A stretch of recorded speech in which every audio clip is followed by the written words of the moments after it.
Hello everybody. I'm hoping that you can see me, and I am beginning this video.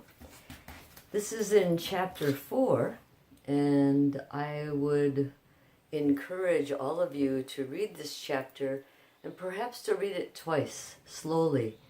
Those of you who attended the Monday night study of the mind, the low rig study, will have a little bit more of a heads up as to what it is we're talking about. So what I'd like to do is to start with the meditation, and in the meditation I encourage you to think about 3 things. One is to totally relax your body. So as you relax just a little bit more, and then a little bit more, and then a little bit more. The second thing is to stay alert, to stay aware, so you're both relaxed and aware. And if you stay present in your body, your embodied present moment will be the result. And in that present moment, you abide in a very relaxed yet aware state. So here we go. Please sit comfortably in a position that you can hold for a few moments. And as you sit comfortably, I'd like you to lower your gaze, or if it's more comfortable, to lightly close your eyes. And as you begin your meditation, start with your breath. Breathing in, aware of the in-breath. Use the belly. Belly softens. Breathing in, belly fills. Breathing out, softens. Let there be a gap between the in-breath and the out-breath. Gap. In and out. So it's like a count of 4. As you breathe in, your belly extends. Number 2 is a pause. Number 3, exhale as belly softens. 4, pause. Breathing in. Breathing out.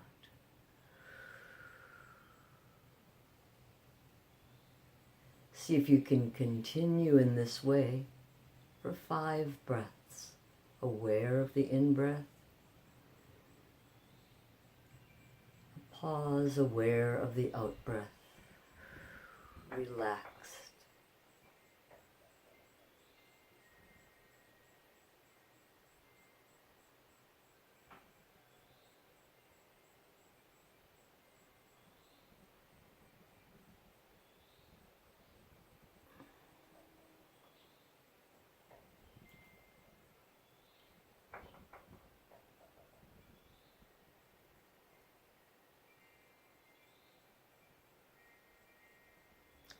Present in your body and present here wherever you are, I'd like you to begin a scan from the very top of your head. Imagine the warmth of the sun. And as the warmth warms the top of your head, let that warmth penetrate down into the face, softening the brow, softening the muscles that surround your mouth. As you breathe naturally.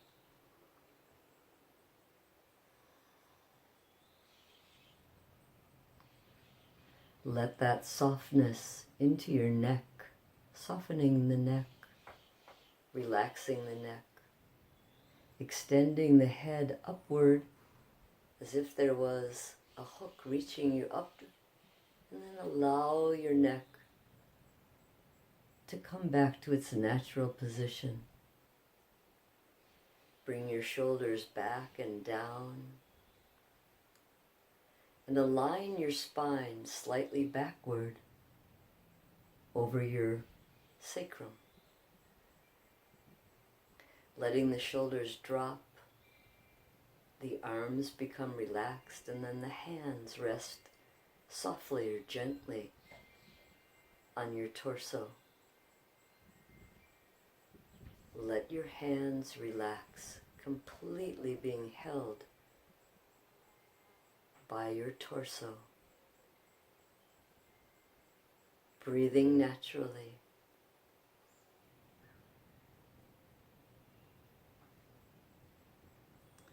Allow your mind to rest as if it's laying back in the vastness of your mind, resting. At this time, we're not going to notice or pay attention to our thoughts. They're arising and falling, but we're resting back. See if you can find a spaciousness in your mind to rest in. Breathing naturally, resting.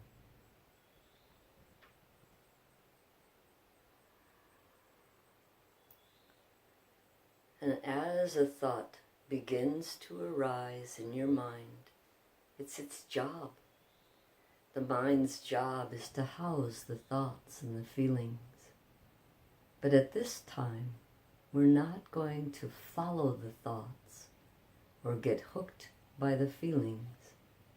We're going to notice the thoughts and simply release them as if it were a river. The river of thoughts and feelings arising and then passing by.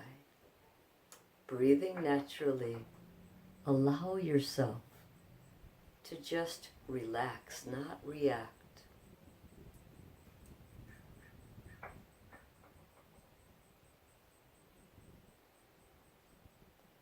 And if there are no thoughts or feelings, rest. Resting naturally in the vastness of this ever-flowing mind, this continuum.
And then very slowly feel the weight of your body on the cushion itself.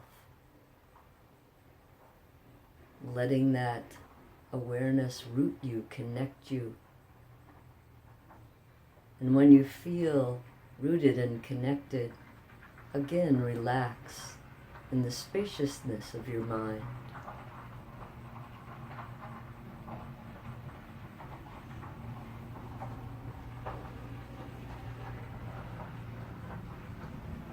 Breathing naturally, relaxed and aware.